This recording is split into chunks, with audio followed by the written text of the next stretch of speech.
Minister for Tourism, Information, Broadcasting, Culture and Creative Industries and a member for Anse La Raye Canaries, Hon Dominic Fedee, meantime, told the House that Cabinet had taken a major decision that would redound to the benefit of Saint Lucians as government introduces village tourism.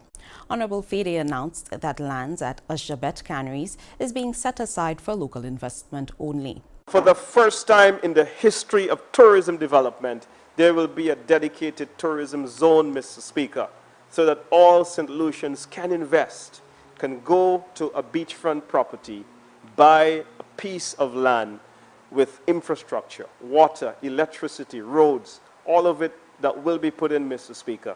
The lands have been vested with Invest Saint Lucia, and I look forward, Mr. Speaker, to work with my colleague, the Minister of Investment, so that we can bring, Mr. Speaker, over 500 new Saint Lucian businesses into the tourism fray, owning their villas, owning their cottages, owning their bed and breakfast, owning their restaurants, Mr. Speaker. We are putting up lands, Mr. Speaker, that the previous administration would have made available, Mr. Speaker, to foreign investors only.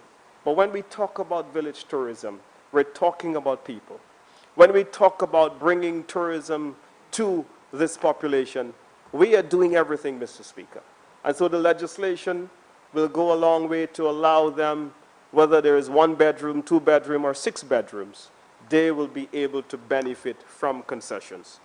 Minister Fedee added that over the years, local interest in the tourism sector had grown immensely.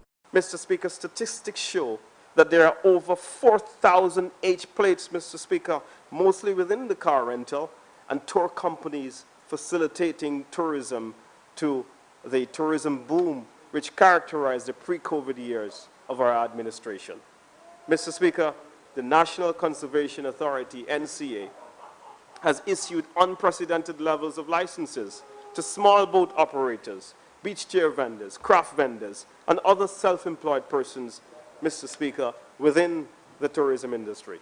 Mr. Speaker, thanks to the hard-working staff at the Ministry of Tourism, there are more Saint Lucians today that have received concessions under the Tourism Incentive Act than ever before in the history of this country, Mr. Speaker. And that is because of our vision, Mr. Speaker, of bringing the industry to the people of Saint Lucia. Hon Dominic Fedee as he contributed to the debate on the 2021-2022 budget.